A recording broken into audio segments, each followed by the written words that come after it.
Good evening. On tonight's episode of the All Over Overland Show, we are privileged and honored to have Mr. Kent Reynolds with us he's the executive director of OVerland Bound. So stay tuned for that. It's going to be I think it's going to be a blast, actually. So please feel free to join into the chat with us tonight, and we'll be back here in just a minute and bring everybody in.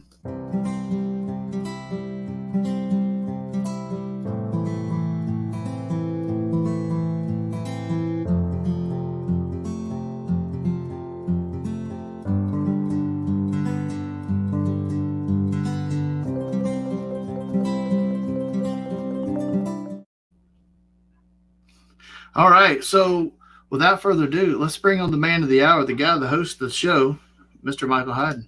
Dude, you did a lot better this time than you normally do. I think that we have a respectable guest on here, and you get all kind of starstruck, and you're on your best behavior. I'm not real sure what to do with this. This is weird. Cut it out. You know, there's certain people that, you bring it to the show, and you got to give certain people a certain amount of respect. Well, no, legend. I mean, when you got a legend, and you got somebody like this, I mean, it calls for a whole different thing. So, it's not going to be one of those nights where you're not going to get me on any kind of rants tonight. I can tell you that.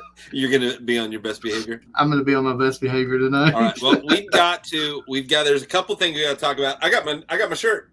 Hey, you got your shenanigans shirt? My Overland Shenanigans shirt on. You can get that at Long Creek Overland Apparel Company. And Ashley had these designed, and they look great. I really like them. Yeah. Skip's in the chat with us.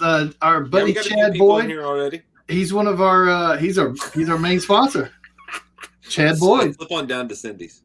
Wait, hold on. Let's see. Cindy. A couple more. Yes, I'm not sure it was fine. Yeah. I do have oil fire whiskey ready to go in my Bucky's cup.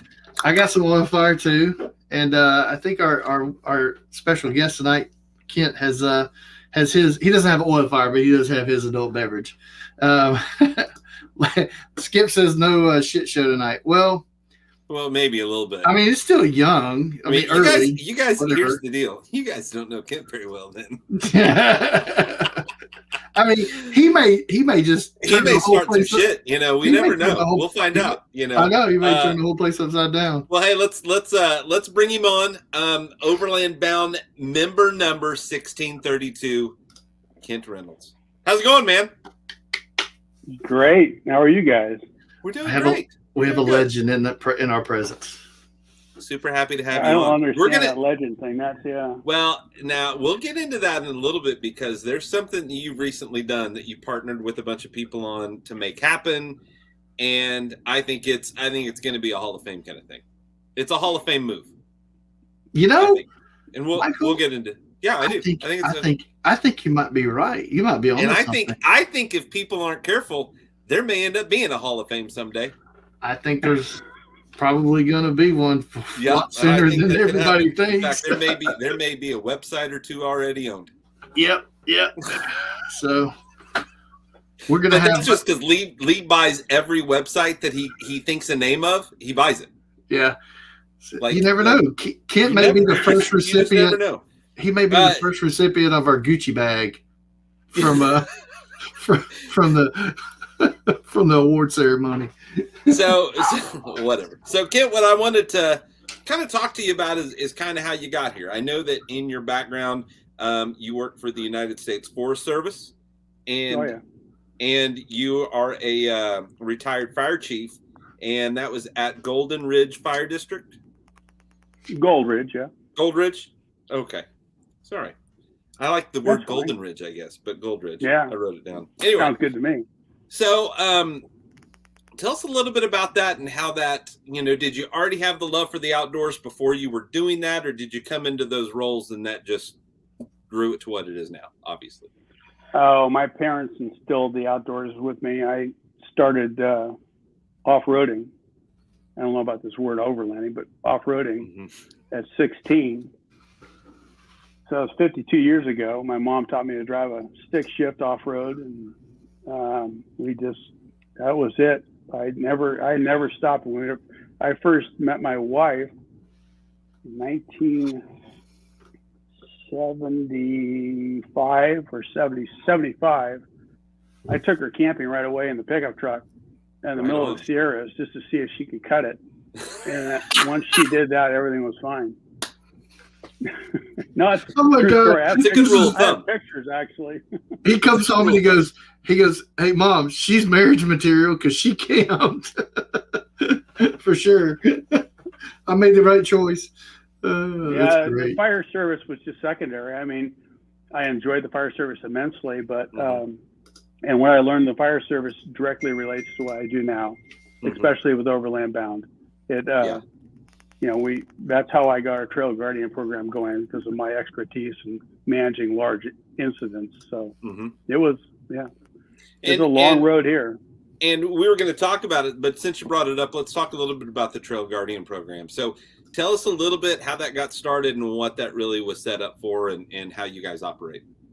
It's kind of set up a little differently than it is right now. Corey, our founder, she founded the company with Michael, and she came up with this idea to have the ability for members to go out and just do a cleanup and, get recognized for that, and kind of make it a habit of going out and doing things to make the environment better. I kind of took that on and amplified it a little bit.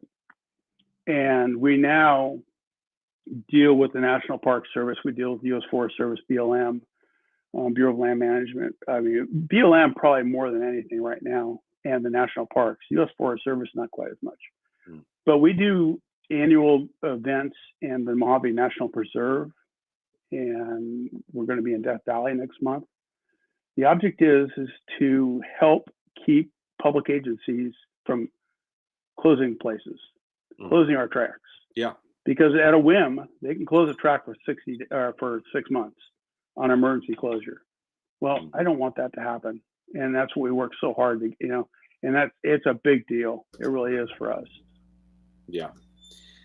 I mean, we Lee and I talk about it. We always talk about, like, what's the best way to do that, and Lee has his misgivings with some people about how they run a business or something like that, but when it comes down to it, it's just trying to get people out there to help clean up, and making a mark and showing that, so that for all the other people that are messing things up, well, we also try to do good. There's a lot of us that try to do good to keep the trails open, not just assholes out there that are tearing shit up and making it bad for everybody else. Yeah. Okay, so I can use those words. Oh yeah, we can get lippy. Oh, okay, I'm on it then. That's why somebody was earlier saying, I was saying Lee was on his best behavior. You heard the whole thing. So I was like, yeah, no, don't worry. Kent's the man. One of the things that I wanted to ask you when we were going to talk about OVerland Bound and bring up the Trail Guardian, but you've been, you're number 1632. I'm number 17,705. I'm 17,262. So it just gives you an idea. And we've been members. I've been members for at least a few years now. Yeah, Michael started his original start date was 2010, and I got involved with the forum in 2012, not knowing what a forum was. I had zero idea. I didn't know how to interact on a forum. I just read, and and it was interesting. That's how, the word overlanding meant nothing to me at the time. But, we've grown very fast. We had a huge growth right after when I joined. We had a growth of over 3,000 or 2,000 people within 2 months. And then now we're at 40,000 plus members. And one of the questions I wanted to ask you was, like, when did it hit you that this group was going to be important? You and if you have any insight on Michael of if he's talked about, like, hey, this is when I knew something was going to happen, or maybe that's when he approaches you, to talk about, having a bigger role in the group. Oh, Well, after we did a trip in 2017 on the Mojave Trail, which goes from Needles, basically north of Needles, to Baker, California, 132 miles off road, which is an old toll road from the, well, heck, it's an old, Native American road, actually, a trading road. And once we did that, I listened to Michael and Corey talk, and then some of the other members that are what they call the founding 500 members. Yeah. But I really got jacked about it. I was a hardcore off-roader for a long time. And this really made sense to me to do, when I would go elk hunting in Idaho and Colorado, we would do this, but not knowing that it was overlanding. Yeah. And putting a name on it actually helped, to tell you the truth. And I knew once I heard Michael talk around the campfire, I knew we had something going. So I instantly went home and started a meetup, the Sierra Foothills Overlanders meetup. And now it's one of the biggest meetups in our area. But that's how it just felt really good about it. Now, for me moving forward within the organization, that happened at Expo, actually. Overland Expo is king dog to me. I think that's a great place. And they came to me and said, hey, do you want to do this? Which was originally just to be the West director. So I would, manage what's happening in California, Nevada, and Hawaii. I wish I was managing something in Hawaii. That'd be great. But no, and I did that, and then it just kind of blossomed and went crazy. And now I just kind of manage most of the operation when it comes to, the forum and members. Yeah. So, and that's just, that you cannot, I will never take away from what they do, because their role is much higher than mine. My whole goal is to help members. That's really what it is. And as I spend all morning or all freaking morning from 5 o'clock in the morning here until 10 doing that. Yeah. Yeah. Michael's a really good motivator, I think, because he has an energy about him and an excitement about what this is. I know there's a lot of people that will say, why should you pay to be in a group? And the thing is, you don't have to pay to be in the group. It's that whole thing. But there is a reason. And once like I spent time with him in Arkansas when you guys came down, and I walked away from that whole thing just blown away, because here's a guy that could have been, like, hey, shine my shoes. But he's the one getting underneath some guy's truck that got a flat tire to yank the tire out from underneath it and put it on the truck for him. It wasn't, and he loves doing that stuff. It wasn't an act. You could tell that he loves doing that. But there's other things that we got to talk about. We could talk about OVerland Bound all day long. But the thing that I think you're getting into the Hall of Fame for, that you should be super proud of, is the Continental Divide Trail that you and a group of people have come up with. And Lee's going to do this in June, I think. So tell me how that conversation first started when you and a couple buddies, just kind of start talking about, hey, let's make a Continental Divide Trail. I read about the Continental Divide. I can't tell you how many years ago, just a long time ago, and I really don't have a number on that. But once we started the Sierra Foothills Overlanders, we were doing a trip a month. And I go, man, I got to step this up a little bit. I've always wanted to do the Continental Divide. Well, first one was Mojave Trail, which is epic in itself. Yeah. But then Continental Divide came up, and going from Mexico to Canada was very intriguing. And there was tons of people doing it, and some companies charging lots of money to do it. People selling their GPX files, and I go, you know what, this is great. And I actually end up, so getting back to it, I started the planning stage in September of 2019. And we started with 15 members that wanted to go, and ended up with 7. We're actually 8. One blew up a truck, but we got COVID, so we couldn't go, we couldn't do what we were going to do, and had to wait 1 year. And then we launched in July of 2021. the object was is to stay within 50 miles of the Continental Divide, the actual geographic Oh, divide. wow.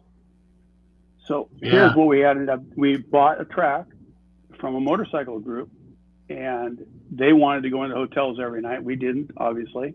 Mm-hmm. And we had one of our members draw that track down on a track. He put it on the GPX file, and then we overlaid that with the actual geographic divide, and we just went from point A to point B, and I redrew the entire route from Wow. the very beginning to the very end. And I can fly that in my head right now, how many times I've been on that trail in my head. So we actually went from the Crazy Cook Monument right on the New Mexico border in Mexico, which is a barbed wire fence with a huge hole in it, no big deal. And then we drove all the way north to the Flathead River, close as we could get to Glacier National Park, because that's Glacier. You actually have to hike in Glacier 17 miles on the trail to get to Canada. So we didn't want to hike. Yeah. We were in vehicles, but we ended up on the Flathead, and it was just a remarkable trip. It was 2,500 miles and 16 days, 85% off-road. And somebody challenged me on that the other day on the forum. No way to 85%. Oh yeah, my friend. Now I got more dirt on that truck than you can imagine, and mud. it was the mud. Mud sucked. Yeah. Yeah. Wow. But it was a trip. I could go on and on and on about it. Now you said it took 16 days. Anybody can do it. Huh? You said 16 days? Now, what kind of pace were you at? I mean, was that at a hefty pace, or was that at a leisurely pace, or? My goal was 160 miles a day. Okay. So some were 220 miles a day, depending on where you were, like in the middle of nowhere, Wyoming, where you go 100 miles an hour on the back roads. Yeah. Or southern or northern New Mexico, where the mud was so thick you couldn't, you even look at it wrong and you were sideways. I know in the video, you guys stumbled across the guy with the trailer, and he's down in that sludge or whatever it was down there, and the guy with the ram just made such easy work out of that. Well, we found it. We came over this knoll and looked down. I could see that it was a soda lake, like an ash lake, and I couldn't tell if it was wet or not from what I saw. But way, way, way in the distance, I saw this vehicle, and it looked like it was a trailer. So I told everybody to stay, and I creeped up to it, and here's this guy, Richard Sherman from Southern California, I think Newport Beach actually. Great guy. Him and his dog Freckles in their FJ80, and I could have sworn that was Michael's vehicle. I mean, it looked just like Michael's vehicle. It does look like it's a copycat almost. It does. It was. Yeah, it could be. Maybe maybe that's where he got the inspiration. Yeah. But we had Kelly Heron with his big, 3/4 ton Dodge diesel, unbelievable vehicle. Yeah. Pull it out like it was nothing. Yep. That was easy work for him. Yeah, but that vehicle was stuck. I mean, down to the rails. It was amazing. Wow.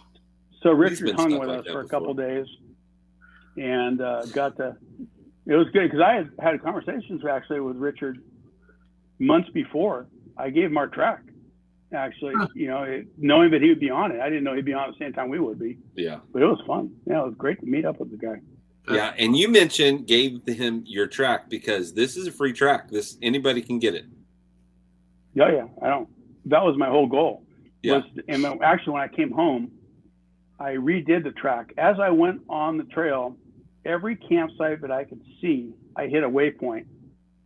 Mm-hmm. So I have 200 and I can't exactly remember how many, 200 and some odd waypoints of dispersed camping that will hold 7 or more vehicles.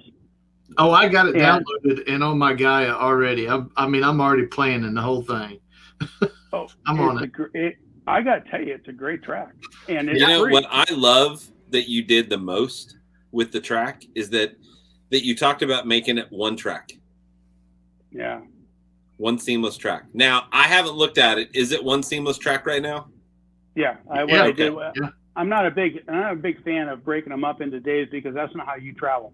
Well, and then you get lost in the trail, especially if you have other stuff going on, around there. Everybody does or whatever. Not everybody wheels the same way. Not everybody drives the same way. You got different number of people in a group, so you're going to either go, So I like the one track thing because then it gives you everything you need, the whole track, and you just do your thing. Well, it becomes your own experience and not stopping every night where someone else did. Yeah, it's how you want it to be. Right now, I'm my project right now for OVerland Bound is to take all the tracks that have been put on the forum for the last however many years and see if they're able to be put onto the app so people can use it and you can follow those. And I can't tell you how many of them I've had to merge anywhere from 4 to 12 GPX files to make one track. And one track looks great. It does. It's just so nice for people.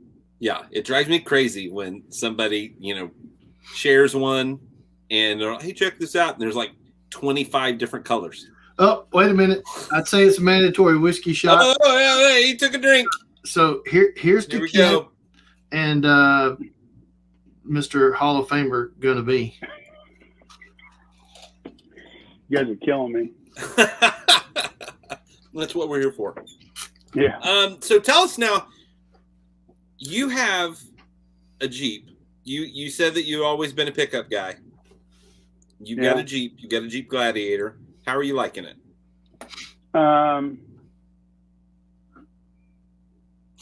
That's a long pause.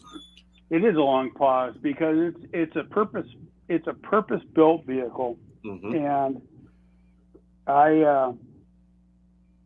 As far as vehicles go, I liked my JKU Rubicon better.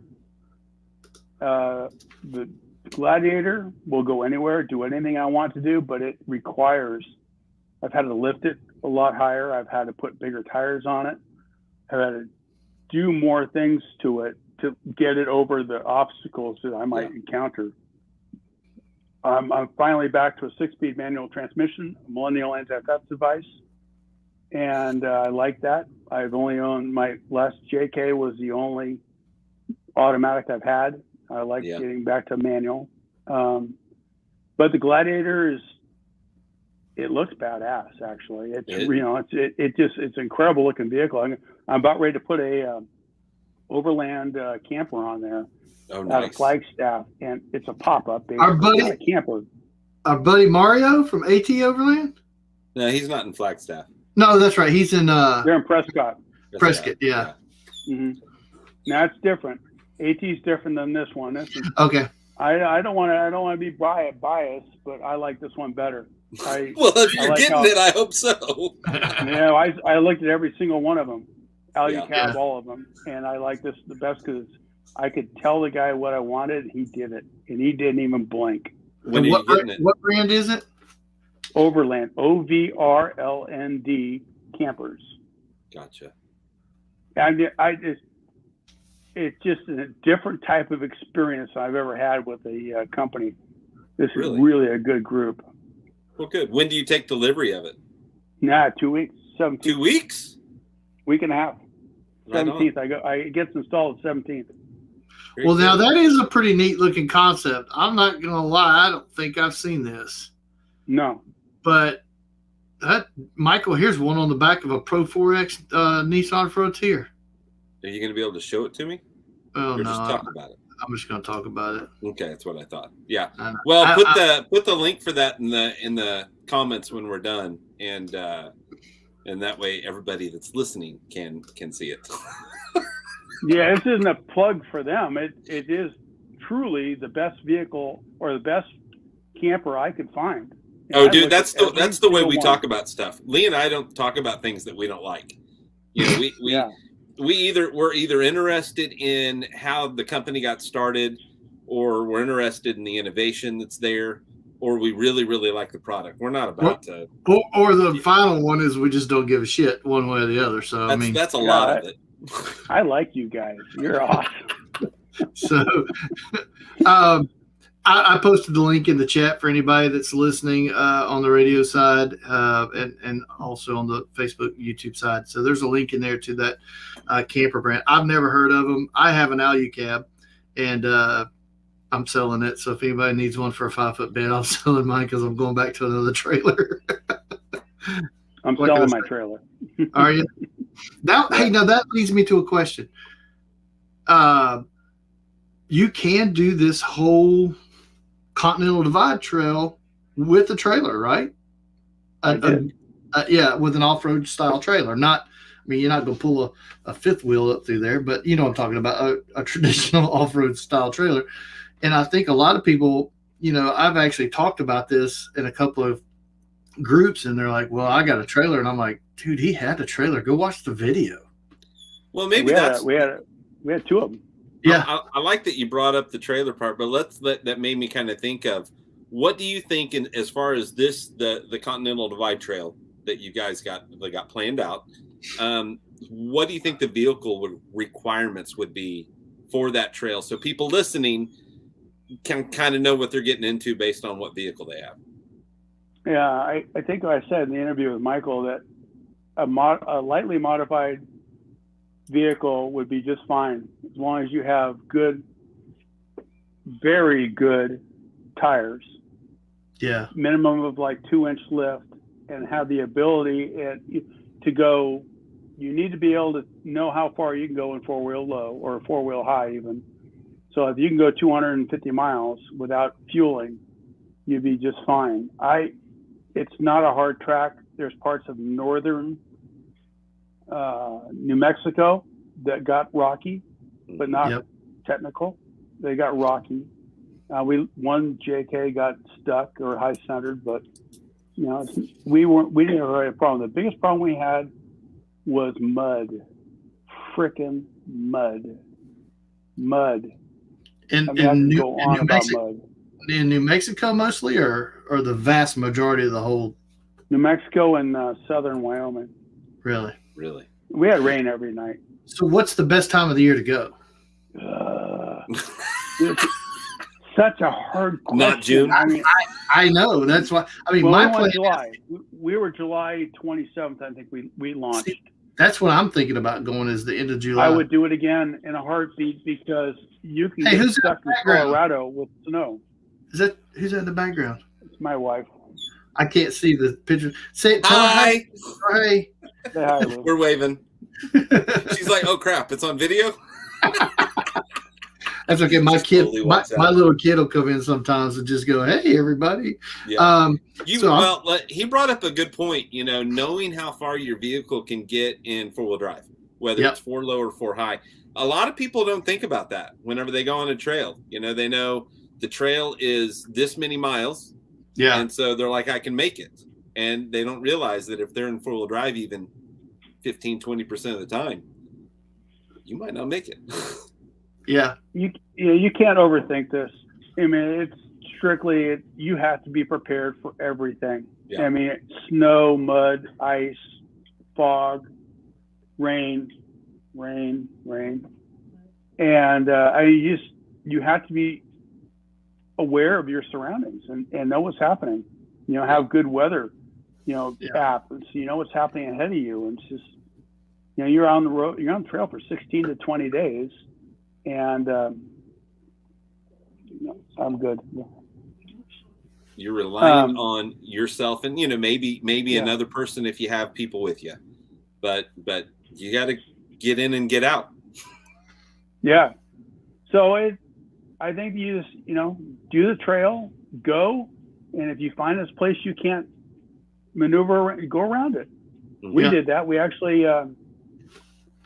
The trail where we found Richard Sherman in Wyoming, or what was it? New Mexico. We did a workaround on that one. It was just one of those things. We had to go around it a little bit. Yeah. So I'll read it. Mark just wanted to post something. It says, I took a group of college students on a loop through Utah, Arizona in the summer of 2019. bears, ears, and Moab, North Rim, and all that stuff. He said the whole backcountry camping the whole 2 weeks. It was a great way to get college credit. Wow, So this might be a great way for somebody to get college credit is doing the Continental Divide Trail. Huh. Yeah, that's kind of cool. Sergio wants to know, would you do it solo? Me? Yeah. Yeah. So it's that kind of trail. I mean, that tells you a lot right there. It's always better if you have, I say always better. In many cases, it's better if you have somebody with you in the event of an emergency or whatnot. But if you would go solo, then that speaks a lot about the trail. Yes, it's got the technical parts of it, but it's not so crazy, right? No, but I don't know. It doesn't sound right, but I think I'm just saying that I would do it that way because it's not for everybody. Experienced that. It's not for everybody, that's for sure. I mean, the gentleman, Richard Sherman, when we found him, he was solo, and he would have been solo for a week if we hadn't found him. What's crazy is I look at things like that, and I think about all the precautionary measures that you take. And when I saw your video, or Michael's video with you, and there was that part there, I wondered to myself, why did he not have an inReach with him? And did he decide that was a good investment afterwards? He does now. I mean, the part too where we found those two kids on the mountain bikes in Wyoming, and they were in a culvert in the desert, and they had run out of water and food. Yeah. And they were seconds, they said to us, seconds from pushing the SOS button on their inReach. Yep. They literally were just about to do it. Oh, yeah. Wow. Yeah. They were very lucky we came upon them. They still had another 90 miles of desert to go across, and they were going to do it at night. Probably a couple nights, but they oh man, that to me was probably the number one thing. Finding those guys, and they knew pushing that button saved them like $10,000 or something crazy. If you got the subscription, it's okay, but if you don't, then it's going to cost you. Yeah, I'd have everybody have the subscription personally. Yeah. You don't want that to be a reason you don't push the button. Michael, we should get the guy that they pulled out on the show one night. He's a good dude. Yeah. I could hook you up with him. Yeah. Yeah. I think it'd be a good one to hear his story too, So, oil fire time, boys and girls. If you don't have oil fire, you better go get you some oil fire. We even got Sorry, they don't have that in California. No, but I'll make you were telling us that beer is not common for you necessarily because you've been into athletic brewing. Yeah, non-alcoholic beer, athletic brewing. Our one of our founders, Corey, turned me on to it, and it is awesome. So it has a beer taste, or like same experience? As good as I drink IPAs, and it's as good as. Really? Wow. In fact, I drink hazy IPAs. My brother's a brewer, and he shakes his head at me all the time. But their hazy tastes just like a regular hazy. Huh. It's amazing. I've heard of it. And plus, you can drink it. You can have a lunch when you're on a trip and not worry about, getting a buzz. See, yeah, that is a major bonus. I can't do that with oil fire. No. That's strictly when we're done. No. And I don't always like bringing it with me just because I don't like having it in the truck with me. Something stupid happens, and then, hey, you had a bottle of open. Yeah. No, I don't want that on my back. Yeah. Well, awesome. What do you have going on next? Do you have any big trip planned next or something that you're working on? Big trip plans. Not really. We plan on doing a couple weeks in Utah, Colorado, but the one thing we want to do next is called the Arizona Peace Trail, which is 650 miles goes around Arizona. That's mostly an ATV side-by-side trail, but Jeeps will make it too. Mm-hmm. So that's one. And then I have no real desire to do the Transcontinental or the TAT, Trans-America Trail. do anything for me. We had a member that tried it last year with a bunch of people, and that kind of bombed, only because there's so many diverse.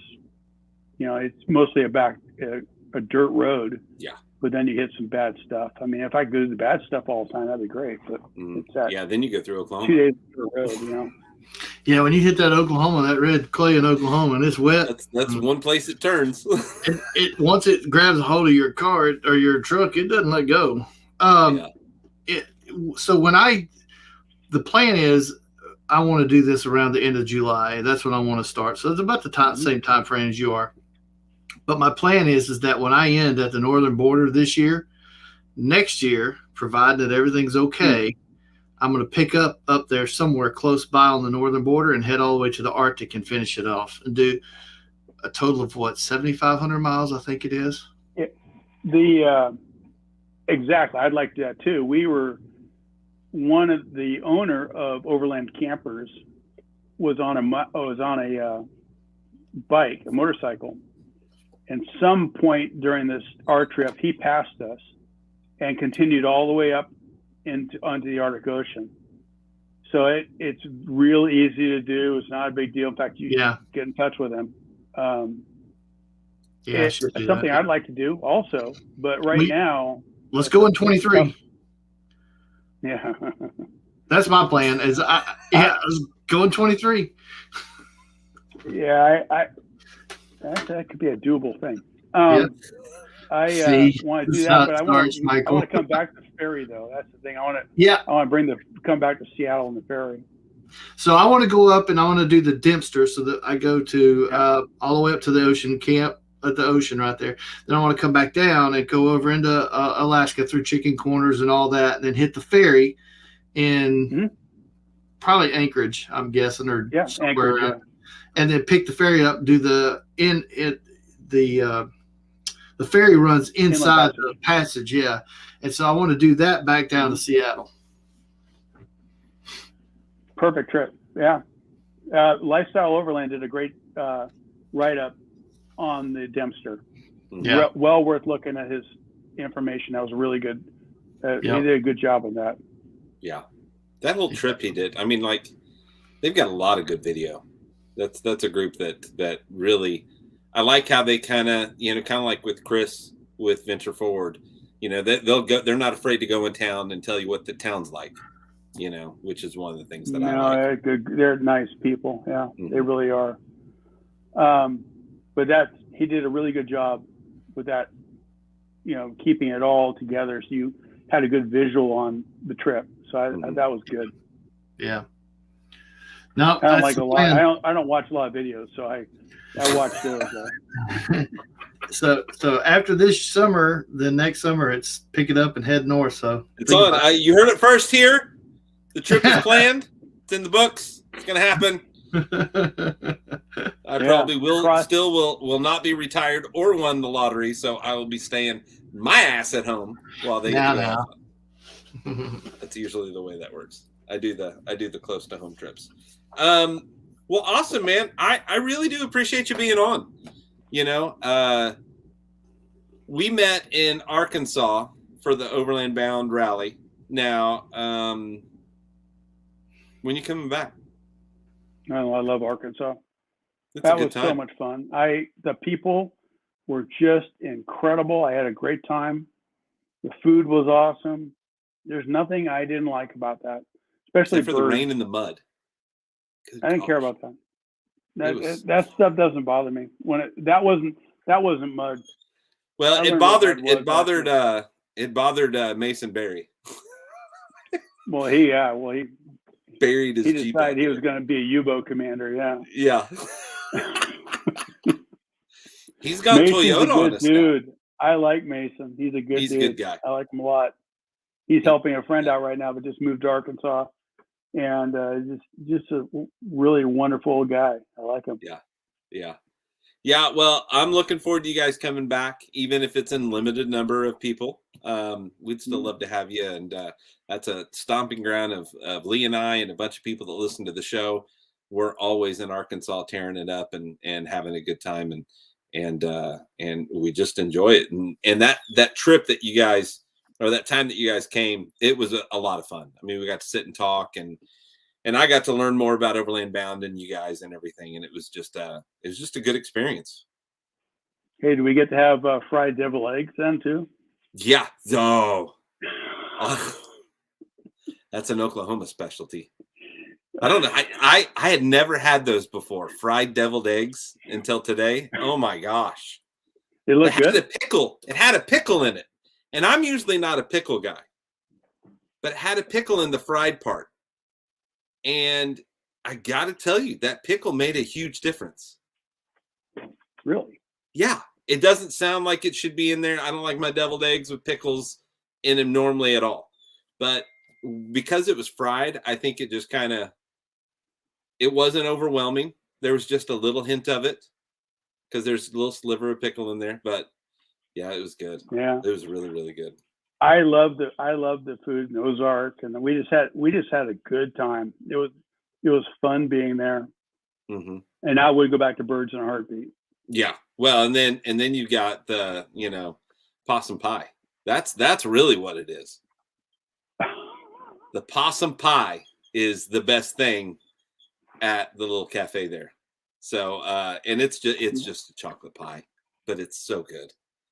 Yeah, and she'll go on to this big long story about that. It's they find this possum on the side of the road, and they got a good one in today. So it's pretty funny. It is pretty damn funny. So I don't know where Lee went. He was all excited about talking to you about this trip and making sure he's got everything marked and planned that he wanted to do, and then he goes and runs off. So he must have had a kiddo emergency. So since we don't have kiddo emergencies, I think that's a reason to have a drink.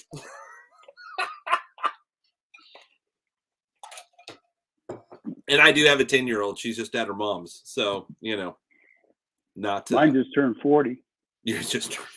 I'm 46. So there you go. Yeah, I'm a little older than that. Well, very good. Tell us a little bit about your Jeep, since I know a lot of people are going to be interested. As far as like, are there, what's your favorite upgrade that you've made to the Jeep that you've done so far? Well, we lifted it with a metal cloak lift. Metal cloak, yeah. 4 inches of metal cloak lift. Put 37-inch BFG tires on it. And I have a list a mile long of things I should do to it because, Jeep just stands for just empty every pocket. Yeah, right on. And, in order to make it as bulletproof as I want to, it just costs money. That's all it is. It's pure, just keep throwing money at it. But in this case, we're in a good position where it runs really good. It's very capable off-road. We've never had a problem with it, never been stuck. It does a good job. It really does. But compare it to the JKU, I actually could put more stuff in the JKU than I could this, because I had the whole back of the JK. I had the beautiful front runner rack on the top. Yeah. That could put anything up on. And the Gladiator's just a little bit limited.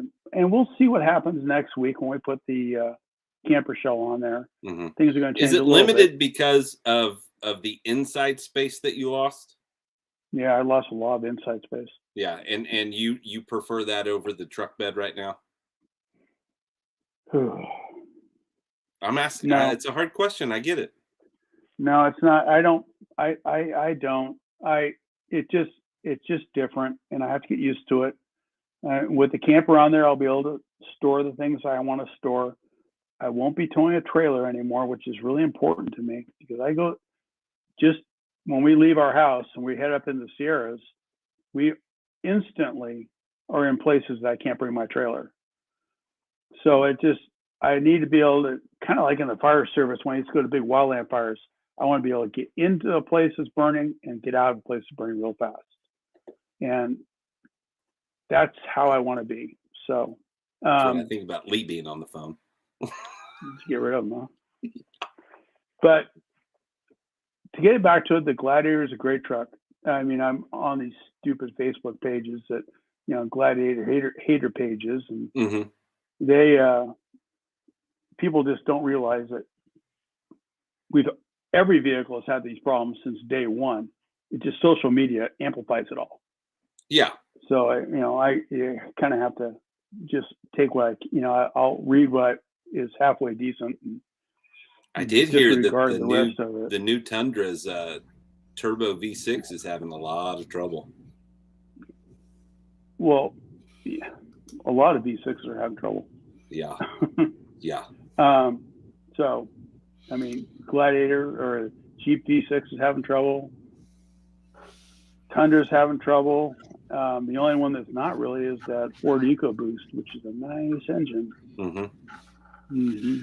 Yeah, I've always been a fan of having more power than you need. It's kind of like the way you feel about having a vehicle that's really overbuilt for probably the purpose that you need it, because someday you may run into that situation that you need. I feel the same way on an engine, because if I'm not having to redline the damn engine just to get it going down the highway, and the engine's able to relax in a sense and run at a decent RPM down the highway, then it's not working as hard, and it's not going to get too hot, and it's not going to cause all kinds of problems. And they're building these smaller motors that are just running hotter and blowing shit out of them. I used to think the same thing about fuel in an airplane until you catch on fire, and then it ain't worth a shit to have all that extra fuel. So you can overplan all day long. Well, I mean, that I can understand. I mean, damn. I will say, okay, so I have a Colorado diesel. That's what I drive. But they're doing away with it. So 22 is the last year they're going to have that diesel engine. They're going to the twin turbo 4-cylinder engine, which supposedly gets as good, if not better, fuel mileage and has better low end torque. I don't care. It's not going to be the same. That is the driving factor that may turn me over into buying my very first new Jeep. I've always had the old CJs, and it would be an eco diesel because it's got. I love it. I know he's saying no, but head of shame. Yeah, I love the diesel. I do too. I've had diesels my whole life. I've had Duramaxes, Fords, Power Strokes, everything. But that I'm sure somebody will put me down for this, but at 30,000 miles, those things are starting to build up carbon on the heads, and they're actually. We talked to diesel Jeep owners, and they both told us you need to basically. It's not just in the Jeep; it's also in the Chrysler products. It's the same engine, so and that's in the Ram, and I think that's. I've heard bad things. I can tell you the things that I've heard are mostly, keeping air filters clean. You really got to change the fuel filters in them. They are a little temperamental, but I've talked to two people who have done mild, let's call them tunes. It's not really a tune where but it's where you change. They're changing the parameters and they're getting a little more horsepower and a little more torque out of it, but they still leave the whole thing factory. They're not deleting the def or anything like that. And those guys are telling me that what they've done is they've managed to bring that cylinder head temperature up just a little bit more to where it's burning off the carbon. And so they're getting about 45 more horsepower and 80 more foot-pounds of torque for like $1,100. And then you put another. Anyway, there's 2 or 3 things that they're doing to them now that are keeping them compliant with the EPA, but they're fixing a little bit of the carbon issue and a little bit of that problem using this tune. And they're just basically telling the computer, hey, we're gonna change this ratio here and get a little bit warmer, and it usually happens during the regen process where it's doing the regen. So I'm gonna wait and see. I'm still a few years away, but that may be that's exciting. Yeah. Okay, I've got another question for you because you're an old pickup guy. If you didn't have the option of the Gladiator or any of the Jeeps, let's just take Jeeps out of it. We're just talking pickup trucks, pure pickup trucks. Yeah, you know where I'm going. What truck would you get right now?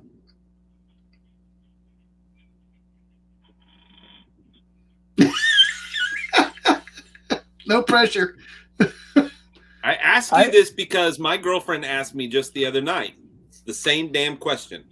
And I was like, it's not that easy. Well, it's not that easy because do you want to go to a smaller, profile vehicle, or do you want to go to a full-size small vehicle like the F-150? I probably wouldn't. You'd stay out of it. I wouldn't. I wouldn't go with the Tacoma, or I wouldn't go with the Tundra. I like them both, but the independent front suspension doesn't do it for me. I want a solid axle. F-150 has an independent front suspension. I don't like that. I know what he'd do. He'd do a Defender 110 like Chris just got. An old one. That's not a new truck, dude. An old one. Would be new to him. Spain. From Spain, yeah. You get the diesel. DG. Yeah, get the diesel, get that 200 or 300 TDI with the solid front axle, and like Chris just got in his videos. There you go. Okay, well then let me ask you this, because you're old school. Lee and I are old school. You're just a tad bit older school. But I'm 68 years old, man. So the question is, out of the pickup trucks, what do you think the best pickup truck to get? And I'm talking like what year did they do it right? What was the truck? If you could get it and it was in great shape, what is the truck to get? Oh, I think I know. Can it be a Suburban? Yeah. Sure. Suburban. 3/4 ton Suburban with solid front axle, like a 79. Yep. We had one and we loved it. Absolutely loved it.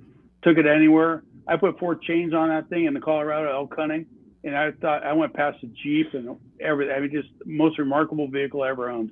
That was like I loved it.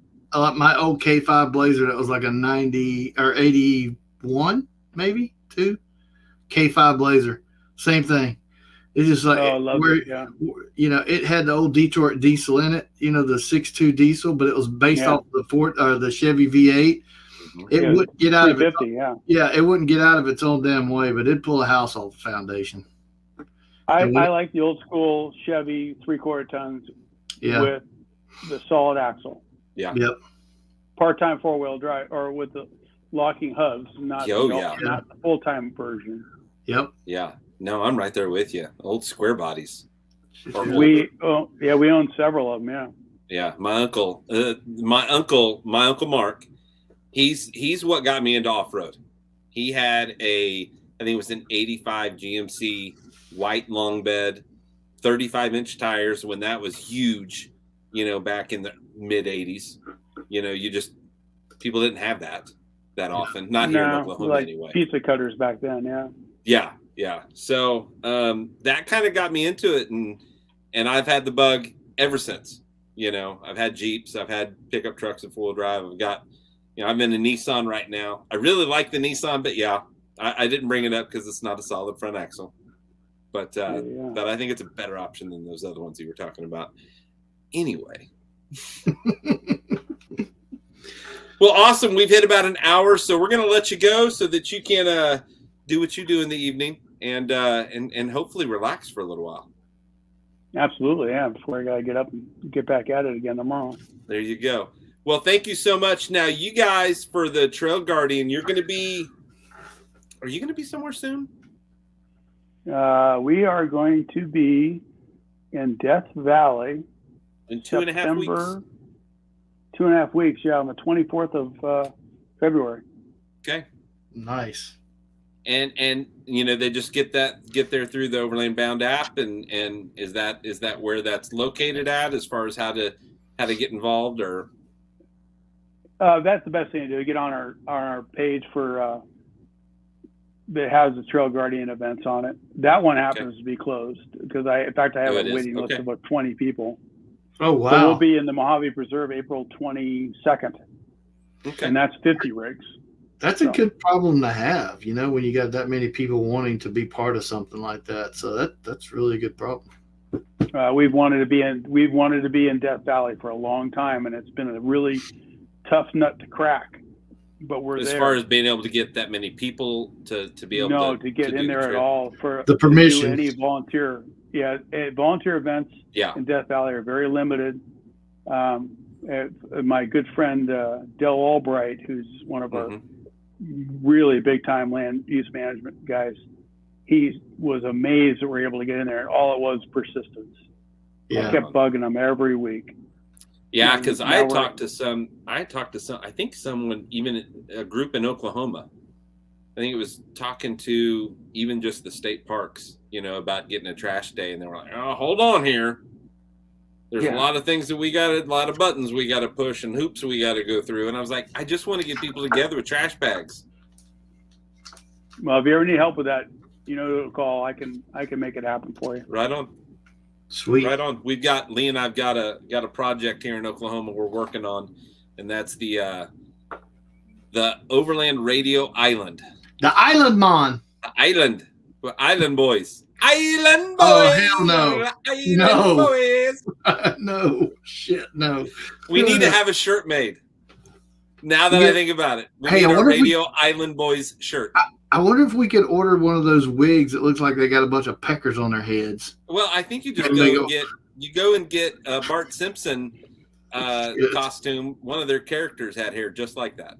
Jesus, those guys. Anyway, no, we're not doing. It's not that kind of island, but we do have this island near us that it's an Army Corps of Engineers lake and an island, and it sucks because it's so freaking pretty out on this lake when you drive out. This has a little causeway out to it, but people go out there and they just leave crap. And I don't mean like little bits. I mean like they'll leave whole tents and stuff out there. Well, and I'm not so sure that it's not also getting some of the trash from other parts of the lake. It just happens to come up on the shore there. It may. Some of that, is probably that too. But yeah, it's just anyway. But we Army talked about Corps is usually pretty good. You could probably get the Army Corps to go with you on that. Well, I think Lee's been talking to a couple of people, haven't you? Yeah, they didn't just say no. They're like, okay, well, this, we got to have. I guess it's got to go through their process, whatever. Yeah, I think it's happening. It's just not a fast process. Because we even got somebody I think is going to donate a roll off. Yeah, at the end of the causeway. One of the trash companies I think is going to donate a roll off for us so that we can just throw everything in one big roll off. Gotcha. Well, very good. Well, everybody, make sure that you check out Overland Bound. Make sure that you check out this track, the Continental Divide. Now, we didn't say how people can find that. How can people find that so that they can download it? It's on the forum. Okay. Overland Bound forum. It's on the app. It's on my computer, Kent@overlandbound.com. I'll send it to you in a heartbeat. I told everybody in the group just to go into the app and in the forum group and search for you, that you'd had it out there. So yeah, I'll put it. I don't care where. I want people to go explore and not have to pay for it. I think that this is any exploration in the United States is easy to do on your own. Do a little planning, be prepared, and go do it. Just get out and do it. Don't overthink it. I mean, people just overthink things way too much. Yeah. Now, is that something you can share that link, like a link to that on the comments on this page? You don't have to do it right now. You can do it when we're off. But I mean, I can link the actual GPX file if that's what you want. Yeah. Just put it in the comments. Yeah, if you have time afterwards, that'd be great. Yeah. For you guys, anything. Even better. Too much. Even better is that if you're not an Overland Bound member, is to go join Overland Bound and get your sticker and your I didn't put mine on. I'm kind of just hanging on to it. And then get in the forum groups and get it. Yeah, pretty much. Big old loser, right? You know why I didn't put this on? Because I changes vehicles. I change vehicles like I change underwear. and this is my luck. I'd put it on and go to try to pull it off, and I'd take a chunk of paint with it. So I just said, no, I'm not doing it. That's too funny. Well, hey, again, Kent, thank you so much for being on. I really do appreciate it. Anytime that you have something you want to talk about, feel free to reach out to Lee or I, and we'll be glad to have you on and spread the word of whatever is going on that you feel real passionate about at that time or need to get some. Be careful about that. names out there. No, you take full advantage. Absolutely.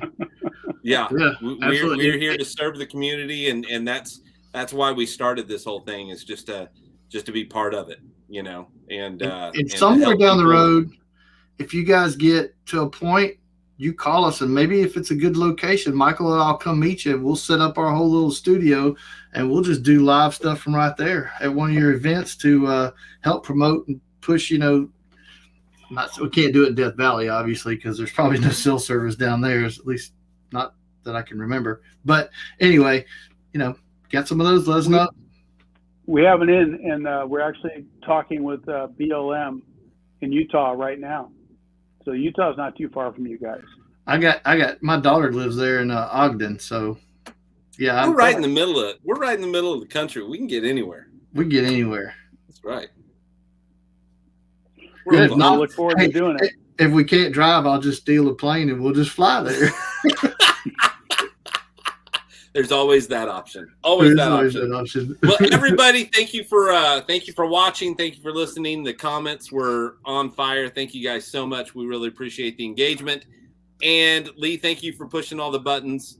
Kent again, legend, Hall of Famer. It's going to happen. Lee and I might make it happen, even if it's the only member in the Hall of Fame. We're gonna try. We're gonna push real hard. Yeah. Another drink for the road. Here's the Kent. Y'all have a good night. Thank you guys very much. Whatever you do, make sure that you go all over. Right on.